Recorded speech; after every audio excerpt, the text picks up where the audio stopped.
Tuhan, Yesus harus menanggung penderitaan dahulu. Yesus telah memberikan contoh bagaimana kesengsaraan dan maut ditanggungnya demi keselamatan kita. Seandainya orang mampu menanggung kesulitan atau bahkan kesengsaraan dengan setia, semoga juga dapat memahami kemuliaan sebagaimana Yesus yang mulia.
Dalam nama Bapa dan Putra dan Roh Kudus.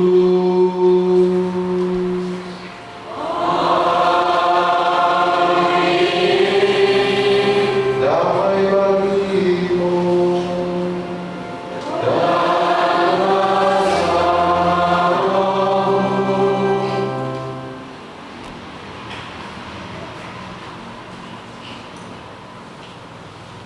Bapak Uskup, Romo, seluruh umat para suster sekalian, DPP, DKP, dan Diakon yang dilantik, anak-anak sekalian yang dikasih dalam Tuhan.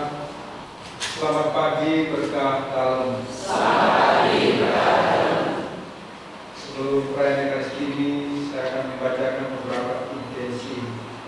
Yang pertama dari Siu Mei dan keluarga bisa memperingati 1 tahun meninggalnya Bapak Suwasam. Semoga jiwanya beroleh kedamaian yang ada di surga. Bersama keluarga Honoratus Ngau dan kita berdoa untuk Marta Dau, Ibu Suratna, Ibu Sina Sumati, Sekretaris Jago Honoratus Ngau, Honoratus Negro Thomas Cene, Franciscus Melanawati Buko, Opa Singa Buku, Oma Nina, Papa Minde, Opa Jamu Minde, Opa Petrus Tei, Oma Yudita Owa, Opa Doleo, Juliana Legro, Teresia Wea, Leonardus Kaisada, Yesefina Dike, Doris Go, Mia Asi, Yosefina, Koyodesi, Kamerikus Sipologa. Semua jiwa-jiwa yang bermulia, semoga mereka juga disertai dalam keselamatan Tuhan. Yang terakhir dari keluarga Antonius menjadi Satria, kita minta berdoa mendoakan almarhum Antonius menjadi Satria yang dipanggil Tuhan 100 hari yang lalu. Mohon kedamaian berkah baginya. Dan tentu saja Bapak Ibu sekalian membawa intensi masing-masing dari keluarga Anda untuk keluarga pertemuan. Hari ini kita memasuki hari Minggu Prapaskah kedua. Dalam perayaan Ekaristi ini kita hendak mohon berkat untuk saudara-saudara kita yang terpilih untuk suatu tugas pelayanan pastoral, sehingga sebagai pengurus Dewan Pastoral Paroki, Dewan Keuangan Paroki dan Diakon Paroki, mereka telah bersedia menanggapi panggilan dan keputusan dari Tuhan untuk melayani umat Allah di paroki ini. Semoga mereka dimampukan menjadi pelayan dan penyalur rahmat Allah bagi umat. Maka dengan rendah hati kami mohon Bapak Uskup berkenan memimpin perayaan Ekaristi pagi ini dan melatih serta menentukan saudara-saudara kami sebagai pengurus DPP, DKP, dan Diakon Paroki Santa Maria Immaculata Banyumas. Saudara-saudari, sebelum kita mendengarkan sabda Allah dan merayakan perjamuan Kristus, marilah kita menyiapkan diri dengan mohon ampun kepada Allah atas dosa-dosa kita. Mari bersama-sama kita ungkapkan sesal dan tobat kita. Saya mengaku kepada Allah yang Maha Kuasa dan kepada saudara saya bahwa saya telah berdosa dengan pikiran dan perkataan, dengan perbuatan dan kelalaian. Saya berdosa, saya sungguh berdosa. Oleh sebab itu saya mohon kepada Santa Bapa Maria, kepada para malaikat dan Roh Kudus, dan kepada saudara sekalian, supaya mendoakan saya pada Allah Tuhan kita. Semoga Allah yang Maha Kuasa mengasihani kita, mengampuni dosa kita, dan menghantar kita ke hidup yang kekal. Amin.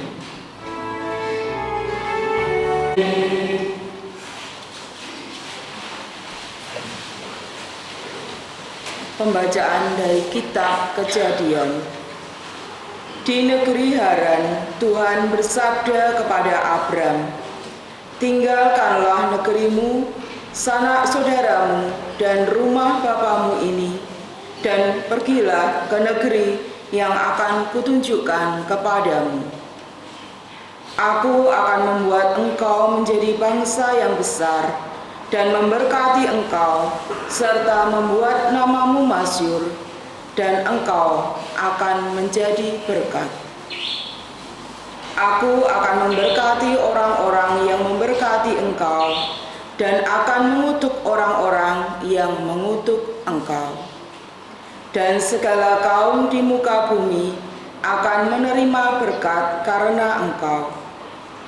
Maka berangkatlah Abram sesuai dengan sabda Tuhan. Demikianlah sabda Tuhan.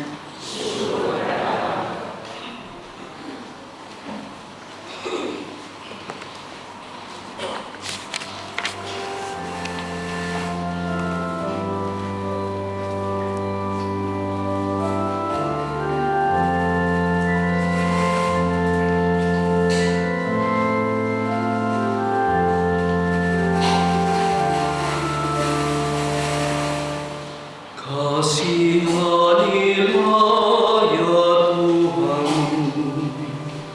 Kaulah pengampun yang rahim, dan belas kasih-Mu tak terhingga.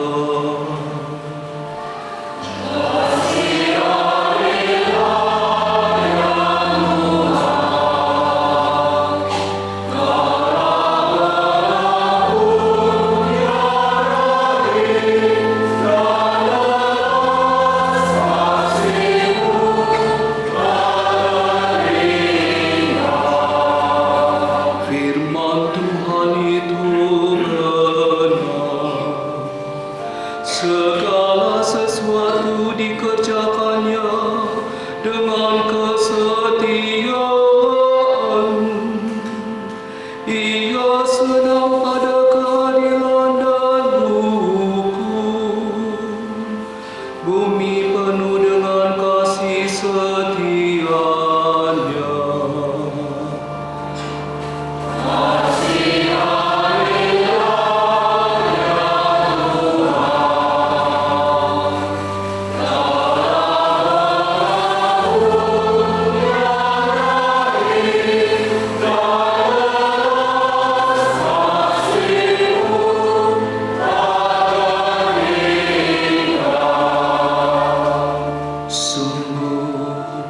Mata Tuhan tertuju kepada mereka yang bertakwa, kepada mereka yang berharap akan kasih setia-Nya. Ia hendak melepaskan jiwa mereka dari maut dan memelihara hidup mereka pada masa kelaparan. Kasihanilah ya Tuhan.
Pembacaan dari surat Rasul Paulus kepada Timotius. Saudaraku terkasih, berkat kekuatan Allah, ikutlah menderita bagi Injil Yesus. Dialah yang menyelamatkan kita dan memanggil kita dengan panggilan kudus, bukan berdasarkan perbuatan kita, melainkan berdasarkan maksud dan kasih karunia-Nya sendiri. Semua ini telah dikaruniakan kepada kita dalam Kristus Yesus sebelum permulaan zaman, dan semua itu sekarang dinyatakan. Oleh kedatangan Juru Selamat kita Yesus Kristus, dengan Injilnya Kristus telah mematukan kuasa maut dan mendatangkan hidup yang tidak dapat binasa. Demikianlah sabda Tuhan.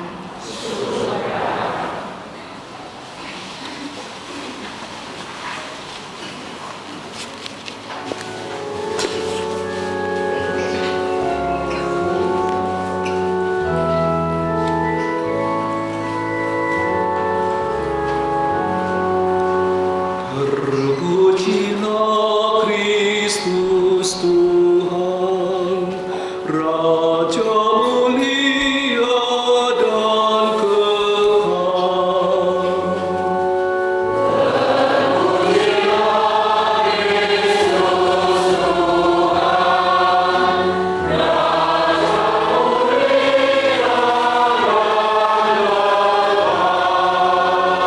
dari dalam awan terdengarlah suara Bapa. Inilah anak yang kukasihi, dengarkanlah Dia.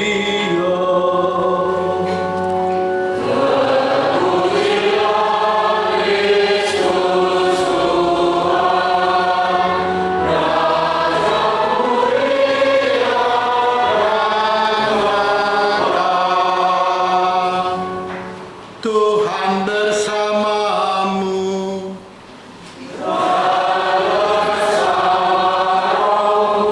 Inilah Injil suci menurut Matius.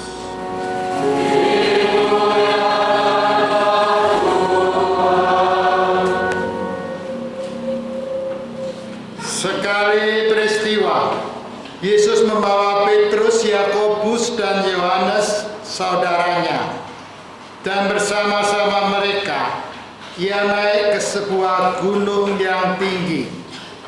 Di situ mereka sendirian saja. Lalu Yesus berubah rupa di depan mata mereka.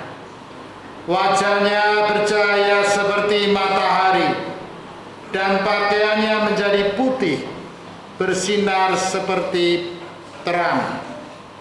Maka nampak kepada mereka Musa dan Elia sedang berbicara dengan Yesus.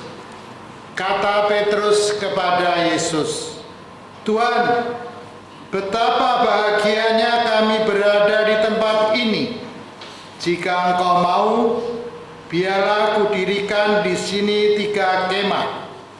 Satu untuk Engkau, satu untuk Musa, dan satu untuk Elia."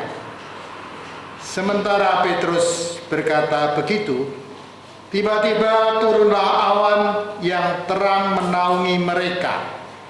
Dan dari dalam awan itu terdengar suara yang berkata, "Inilah anak yang kukasihi, kepadanyalah aku berkenan, dengarkanlah dia."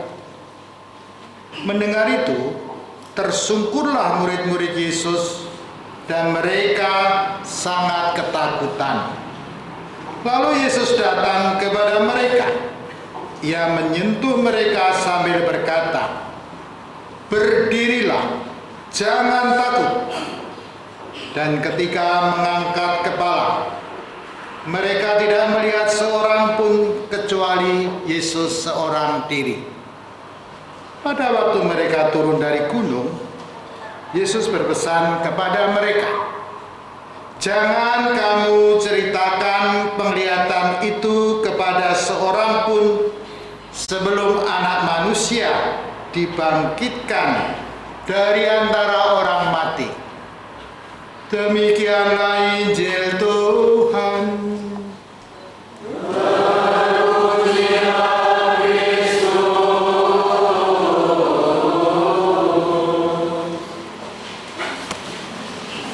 Pastor, suster, Bapak dan Ibu, saudara-saudariku semua, anak-anakku sekalian, selamat pagi berkah dalam.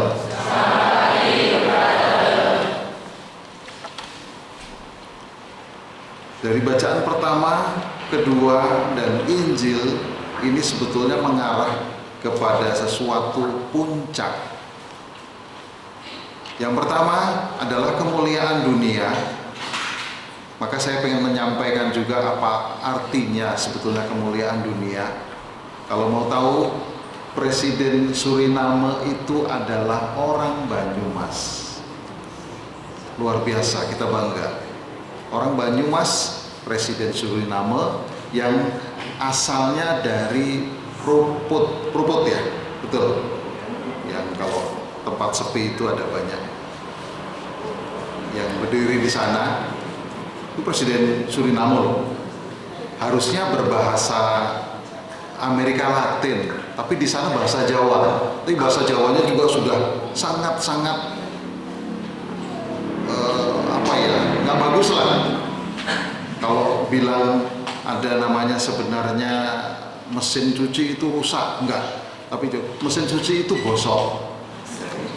Jadi pokoknya bahasanya sudah agak kita tahu kalau di Suriname seperti itu. Yang kedua, baru saja 3 hari yang lalu keluarga saya lah, tapi jauh, yang ada di Probolinggo, seorang ibu yang anaknya banyak, ada 6. Dia juga tidak terlalu kaya sehingga dia harus berbuat sesuatu yang tidak baik. Jadi dari awal dosanya banyak sekali dan seterusnya. Tapi dia betul-betul mengimani Kristus. Karena mungkin terdesak, karena kehidupan keluarga dia selalu berbuat yang tidak baik. Tetapi ketika dia sakit keras, dia memohon kepada Tuhan dengan tidak takutnya, karena memang Kristuslah sebenarnya Sang Pengampun, dan Kristuslah sebenarnya adalah yang menjanjikan kebahagiaan surga itu. Maka dia ketika sakit pun dia tidak takut untuk menghadapi ajal, dan dia minta cepat malah dipanggil. Padahal kalau dipikir-pikir semua keluarganya sudah memusuhi karena dia berbuat sesuatu yang tidak baik. Tapi karena kepada Kristus dia yakin diampuni dan yakin bahwa ini adalah, dan dia minta meninggal, dan benar saat itu dikasih sakramen juga dan langsung dipanggil oleh Tuhan. Dari 2 cerita itu, bacaan pertama dan kedua sebenarnya ke sana. Lalu bacaan Injil yang ketiga ini tentang kebahagiaan Petrus dan murid-murid yang lain, Yohanes, Yakobus, dan seterusnya. Itu adalah bukan terletak kepada siapa-siapa, nanti dilihat kepada Kristus. Dan kebahagiaan surga itu seperti itu. Saya bahagia sekali berada di sini. Berarti bahagia berada dekat Tuhan, bahagia berada yang namanya surga. Ini luar biasa, tidak tergantikan dengan apapun. Dan surga itu bukan ada di tempat lain, bukan ada di orang lain, bukan ada di, sekali lagi, maaf, di Tuhan lain. Bukan di Elia, bukan di Musa. Elia dan Musa orang hebat sekali, nabi terbesar. Tapi bukan di sana, tapi pada Kristus yang nggak ada apa-apanya sebenarnya kelihatannya. Petrus sudah menangkap itu, dan Petrus juga termasuk adalah orang-orang yang luar biasa. Sebenarnya dia juga bukan orang yang baik dan seterusnya, dan dia bukan orang yang cerdas seterusnya. Tapi karena dipilih Tuhan, Kristuslah yang menjadi tujuannya. Maka kalau pengen mendapatkan sesuatu tadi, kebahagiaan, kasih Tuhan, kemuliaan Tuhan, pengampunan Tuhan, ada beberapa cara. Nomor 1, kembali saya sampaikan, mereka semua adalah percaya hanya pada Kristus. Jadi nomor 1 syarat mau mendapatkan itu semua pada Kristus. Ada cerita lain? Tidak ada. Ada cerita lain pun seandainya mengarahnya kepada Kristus. Ada yang hebat mengarahnya kepada Kristus. Maka ini jaminan utama kalau kita sudah dibaptis, dikenalkan, kita tuh gak ada apa-apanya. Kita itu tidak ada sesuatu jasanya yang hebat dan sebagainya. Tetapi karena Kristus mau, kita bersuka cita ini. Nomor satu syaratnya, kita akan mendapatkan seperti para murid. Saya berbahagia di tempat ini, dapat kemuliaan, dapat sesuatu penglihatan, dapat sesuatu kebahagiaan yang tidak bisa diukur dengan apapun, hanya pada Kristus, bukan pada Elia, bukan pada Musa. Pada Kristus syarat utama. Jadi kalau kita mau selamat, mau bahagia, sekali lagi, bukan pada pribadi lain. Saya menggarisbawahi di sini. Maka seperti para murid. Ini nomor satu. Yang kedua, itu ada syaratnya, ternyata harus di puncak gunung, harus naik ke gunung. Bukan berarti orang-orang gunung nih yang suci-suci ya, enggak, orang-orang gunung pada turun gunung harusnya. Tapi di gunung ini artinya ada dua hal, yang satu fisik, yang satu batin, yang satu psikis. Jadi ada dua itulah. Puncak gunung artinya itu sama juga dengan sebenarnya kita menyepi, menyendiri, yaitu kepada hal rohani, mencari Tuhan lewat rohani. Mungkin kalau di kita secara fisik itu sebetulnya sama dengan ketika saat ini berpuasa dan berpantang. Jadi kalau berpuasa dan berpantang kita juga tidak hanya fisik, tetapi batin juga. Jadi membutuhkan sesuatu ketenangan, perlu naik puncak gunung. Itu maksudnya. Jadi pengen dapat kemuliaan, naik puncak gunung, menyepi, berdoa, berkomunikasi dengan Tuhan. Koyakan yang disebut juga dengan hatimu, bertobat, dan seterusnya. Ini salah satu, termasuk juga pelayanan-pelayanan rohani yang ada. Nanti kalau saya bisa menggambarkan, ini calon-calon prodiakon, calon-calon DPP, DKP, siapapun yang aktif, siapapun yang mempersilahkan tempat yang baik, yang memberi jalan sarana orang dapat berdoa, entah itu para suster, entah itu juga para imam, atau siapapun yang menghubungkan antara sesama kita kepada Tuhan, itu salah satu syarat juga yang bagus. Nah, ini orang-orang ini akan mendapatkan tempat, akan mendapatkan kebahagiaan seperti para murid. Itu yang fisik. Itu yang batin, maksud saya yang rohani. Maka perlu menyepi, perlu berdoa, perlu apa saja. Puasa itu juga kayak gitu. Yang tadinya nggak pernah berdoa, berdoa sekarang, jangan dibalik. Pantang juga gitu. Yang tadinya tidak baik melakukan, sekarang menjadi yang baik. Itu susah sekali memang. Lalu yang disebut dengan yang fisiknya, kalau di puncak gunung naik dan itu berat. Dan fisik itu adalah sebetulnya kehidupan kita yang jasmani. Kalau kita sekarang pada kesempatannya untuk mencari nafkah, untuk juga hidup dengan, kalau yang fisik, puasa kita juga ada fisiknya lah sedikit. Kita sering menganggap puasa kita itu lebih ringan daripada puasa-puasa lain. Padahal puasa lain itu malah sangat ringan kalau kita mau. Nah, sering-sering kan orang balik-balik, kita enak puasanya, makan kenyang sekali atau sekali kenyang.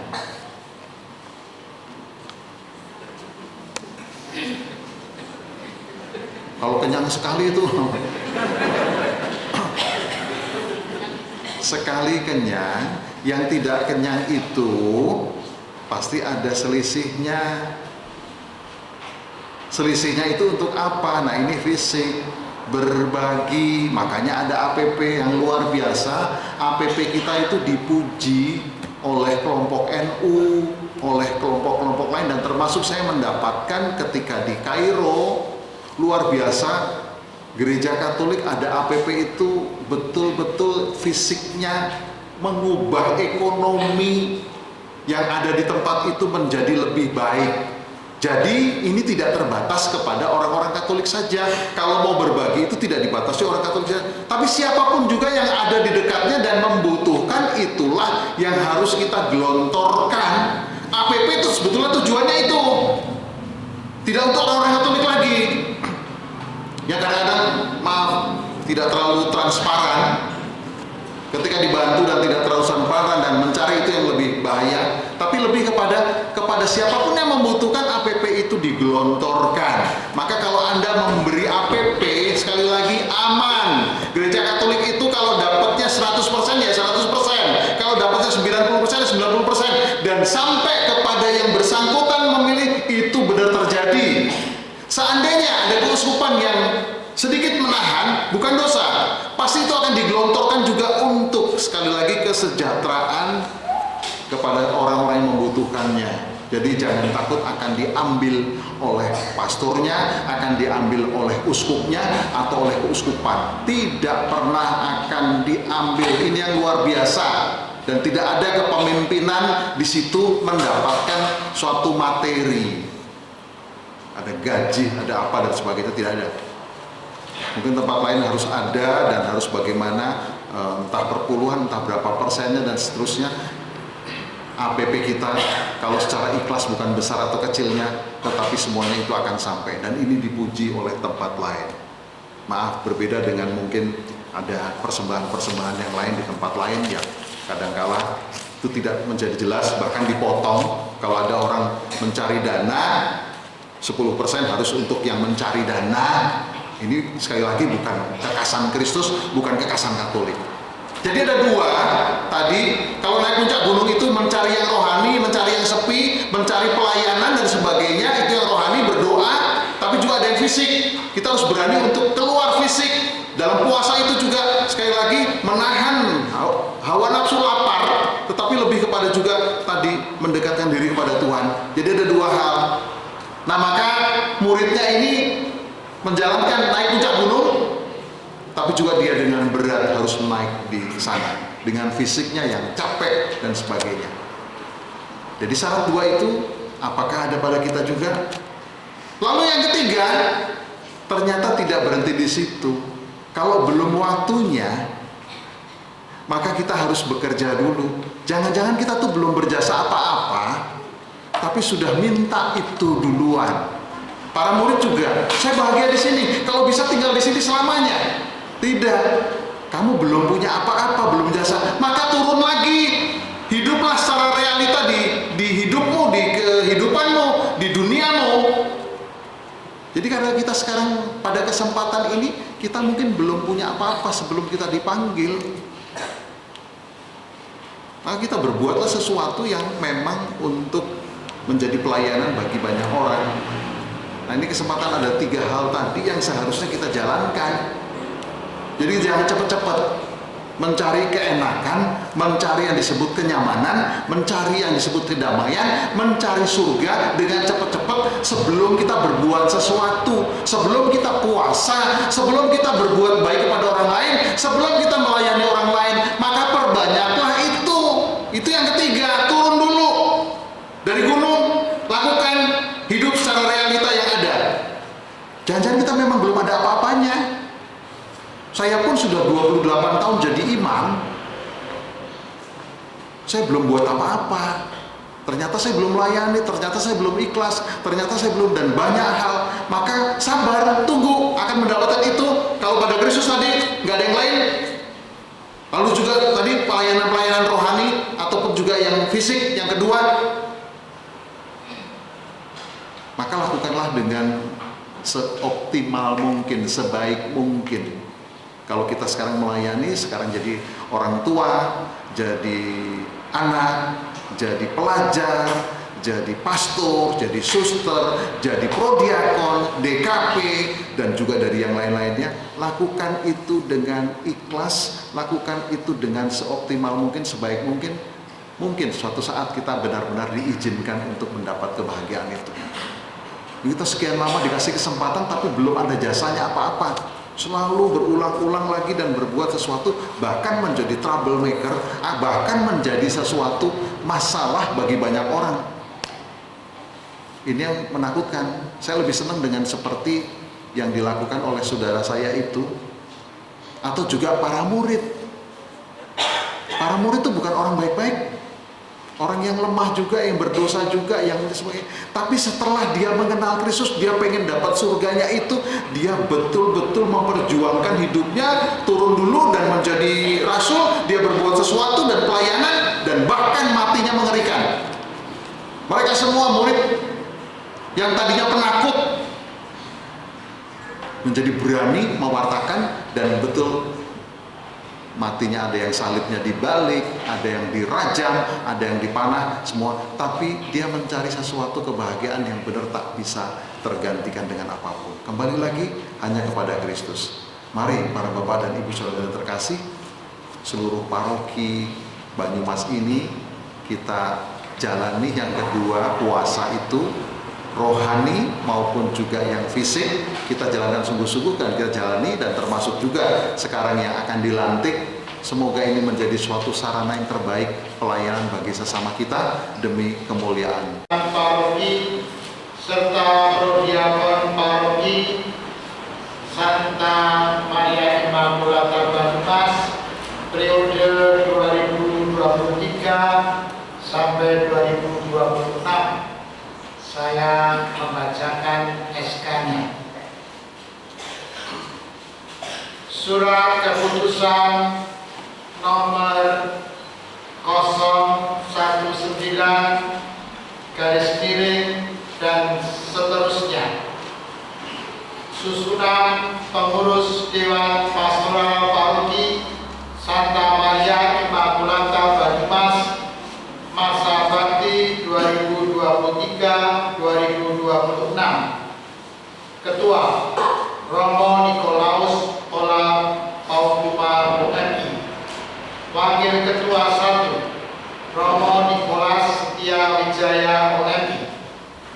Wakil Ketua 2 Rio Teguh Kurniawan. Sekretaris 1 Maria Patricia Bekti Saryasi. Bidang liturgi Rosdeni Wati Sialagan. Bidang pewartaan Justinus Basuki Setiawan. Ya, saya hadir. 2023-2026. Ketua Romo Nikolaus Ola Paukuma ONI. Wakil Ketua Romo Nikolas Setia Wijaya ONI.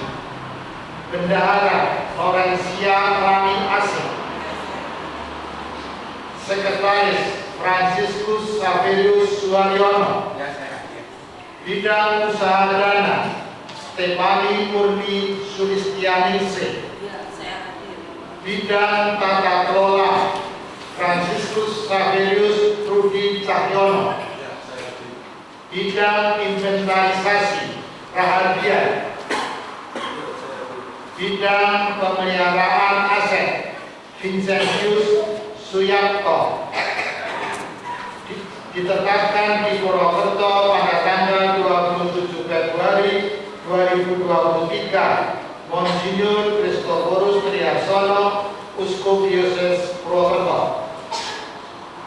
Surat keputusan nomor 021 dan seterusnya tentang prodiakon paroki Santa Maria Immaculata Banyumas masa bakti 2023-2026.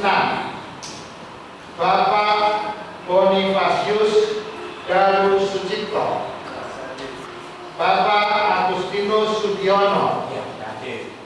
Bapak Alexander Puji Hartono. Bapak Yohanes Surat. Bapak Markus Kasum. Bapak Julius Samin. Saudari Justina Sri Mardiani. Yohanes Fransiskus Sumarlan.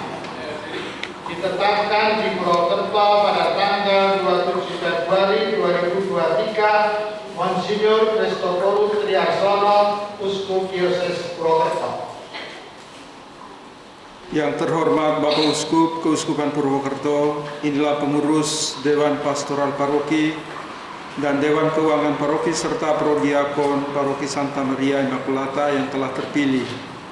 Dengan rendah hati kami mohon Bapak Uskup berkenan melantik dan mengukuhkan DPP, DKP, dan Prodiakon Paroki ini agar mereka dapat melaksanakan tugas pelayanan dengan mantap dan penuh semangat.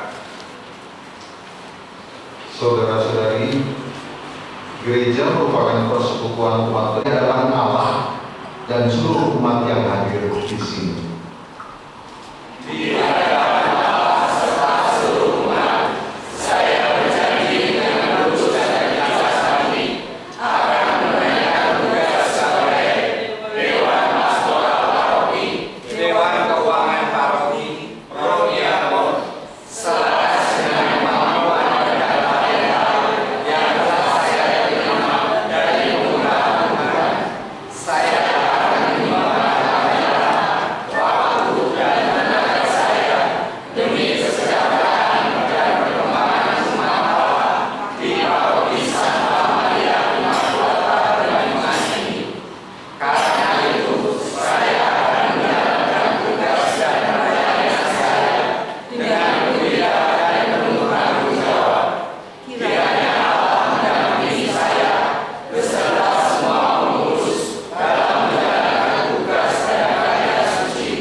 Umat Allah yang terkasih, telah kita dengarkan bersama kesetiaan dan janji para pengurus Dewan Pastoral Paroki, Dewan Keuangan Paroki, dan memberkati saudara dengan berkatnya yang kudus, dalam nama Bapa dan Putra dan Roh Kudus. Amin.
mampu mendekati Engkau.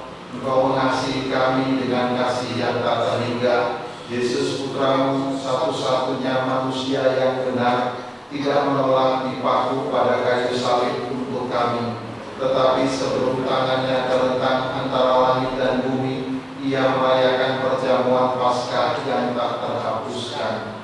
Sementara makan bersama, ia mengambil roti, ia mengucap syukur dan memuji Dikau, memecah-mecahkan roti itu dan memberikannya kepada murid-muridnya seraya berkata, "Terimalah dan makanlah kamu semua, inilah tubuhku yang diserahkan bagimu."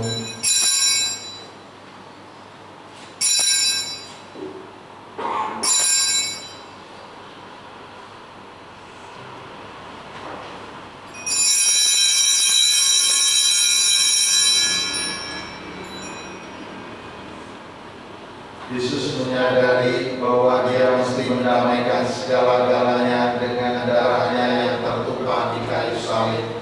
Maka sesudah perjamuan, ia mengambil piala yang berisi air anggur. Sekali lagi ia mengucap syukur kepadamu, lalu menyerahkan piala itu kepada murid-muridnya seraya berkata, "Terimalah dan minumlah kamu semua, inilah piala darahku, darah perjanjian baru dan kekal, yang ditumpahkan bagimu dan bagi semua orang demi pengampunan dosa.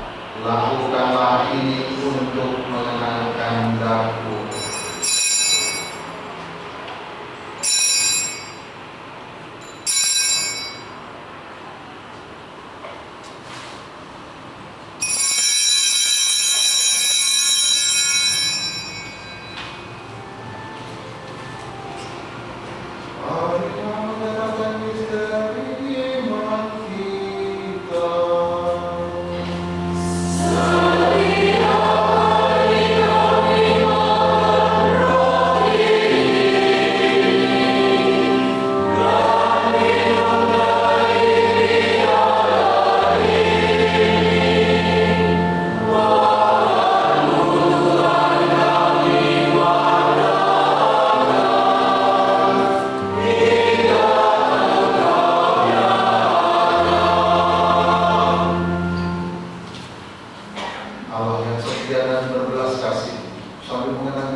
Dalam menjaga kami agar senantiasa satu jiwa dengan Paus kami, Fransiskus Uskup kami, Kristoforus. Bantulah kami bersama-sama menyiapkan datangnya kerajaan-Mu, sampai kami sendiri sebagai orang kudus di tengah para kudus menghadap Engkau di takhta surgawi bersama Santa Perawan Maria Bunda Allah, Santo Yesus lainnya, para rasul serta semua orang kudus yang berbahagia dan berkumpul kembali dengan semua saudara yang sudah mendahului kami. Mereka kami serahkan kepada belas kasihan-Mu. Pada saat yang membahagiakan itu, sebagai manusia baru yang Engkau bebaskan dari dosa, dengan penuh sukacita, kami akan melambungkan pujian syukur Kristus yang hidup selama-lamanya.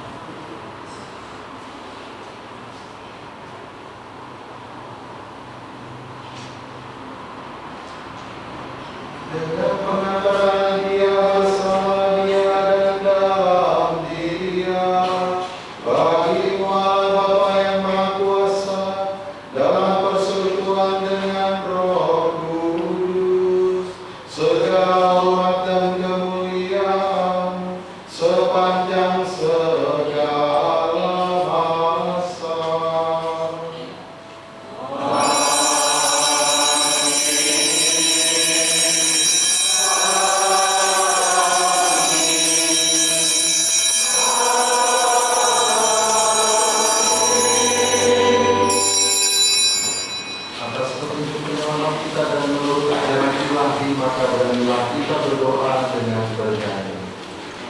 pas pakai masker, pas pandemi, jadi nggak dikenal juga. Nah, sekarang udah buka masker, nih uskup ini yang pertama, jadi kita kenalan lagi.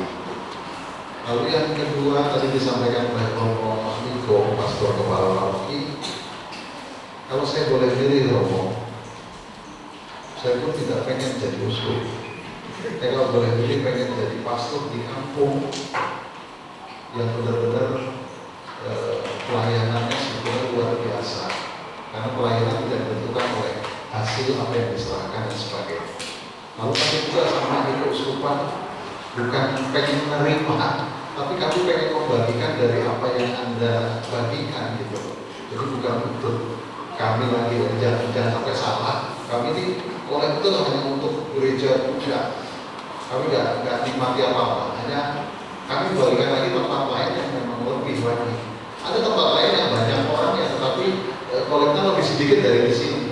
Jadi bukan soal banyaknya uang, tapi gedenya. Maaf. Tapi keikhlasannya dalam berbagi itulah yang sebenarnya memperbanyak semangat. Akhirnya kami juga jadi banyak, bukan kuantitasnya saja, tapi kualitasnya juga nantinya. Maka itu yang paling penting sebenarnya. Kita nggak menjamin kok yang banyak, besar dan sebagainya. Itu satu. Yang kedua, tadi jangan sampai salah. Saya menyampaikan tadi tentang saudara saya yang meninggal. Ini mempunyai kesempatan. Kita itu turun gunung dulu deh, berbuat sesuatu dulu deh yang baik. Jangan cepat-cepat pengen dipanggil Tuhan. Jangan cepat-cepat pengen kayaknya kita tuh udah suci, udah siap dan sebagainya, nggak punya. Tapi keberanian orang yang beriman kepada Kristus ini luar biasa. Dia tidak takut dan dia pasti mengampuni, dia baik dan sebagainya, itu bagus. Tapi kembali lagi, kita jangan cepat-cepat dipanggil. Yuk turun gunung dulu. Realita hidup kita itu persembahkan dulu bagi sesama demi kemuliaan Tuhan itu. Jadi ini ada yang sudah dipilih luar biasa mau untuk itu. Jadi itu saja yang bahkan ada imam, ada suster, ada seluruh hidupnya dipersembahkan untuk sesamanya dan juga untuk Tuhan. Nah ini luar biasa yang kita harus ikuti dan pelajari juga bersama-sama.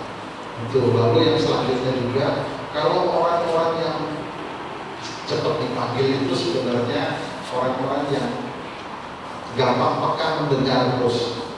Maka lebih bagus yang susah dipanggil oleh Tuhan adalah orang-orang yang tuli. Nomor satu.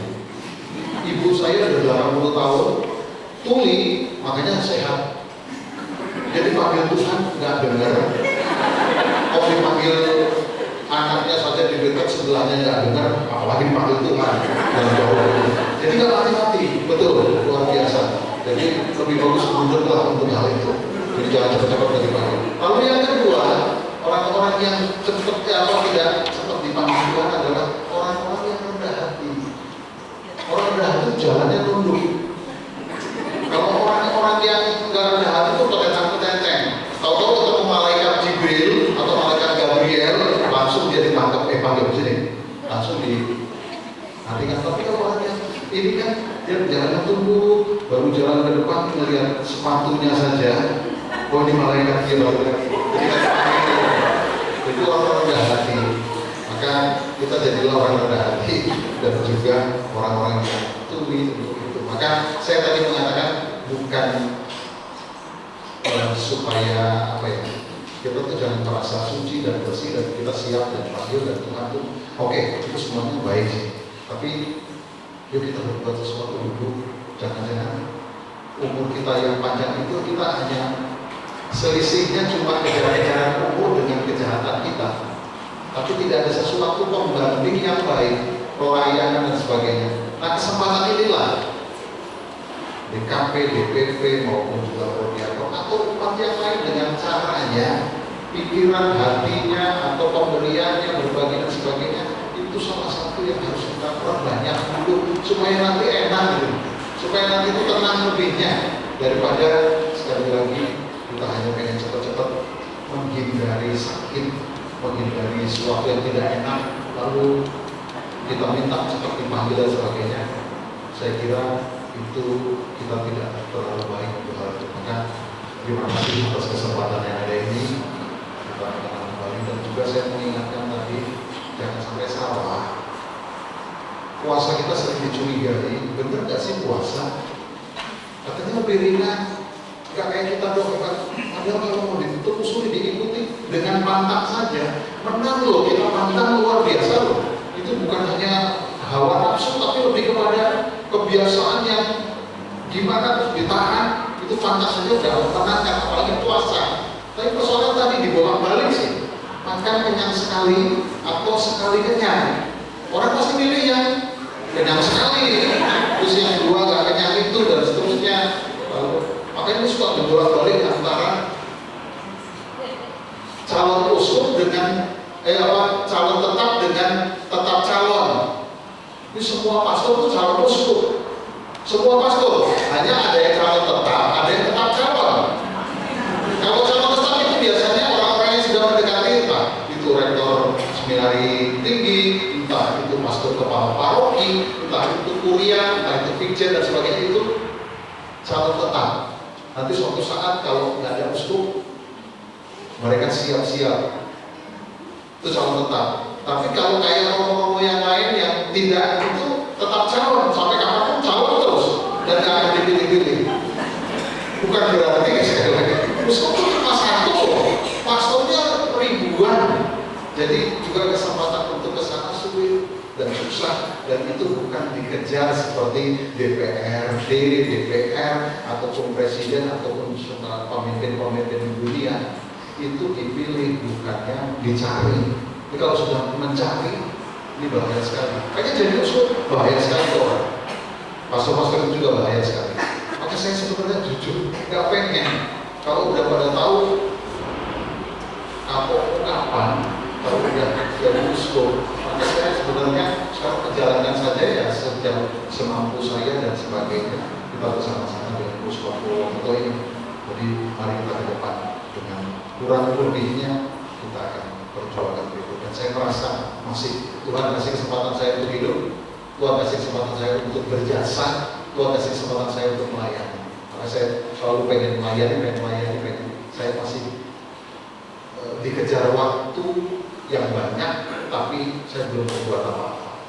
Mari kita sama-sama yang sudah dilantik, yuk kita kejar pelayanan kita dengan lebih baik, lebih optimal, lebih dirasakan oleh sesama demi kemuliaannya.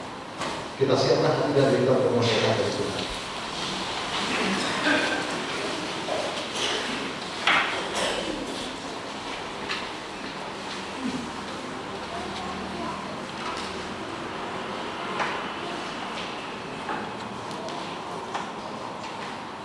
Tuhan bersamamu.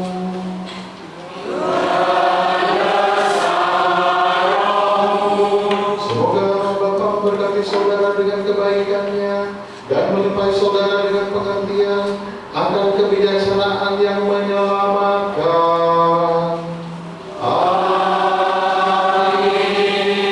Semoga Putra senantiasa memelihara saudara dengan ajaran-ajaran iman dan membuat saudara bertekun dalam karya-karya kudus.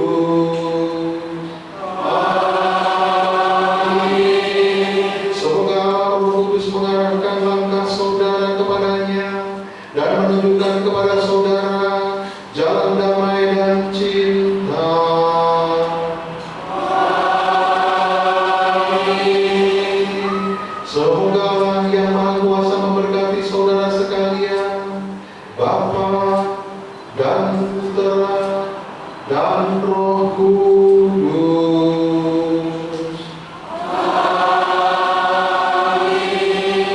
Saudara-saudari, pergilah, misa sudah selesai. Amin.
foto Bapak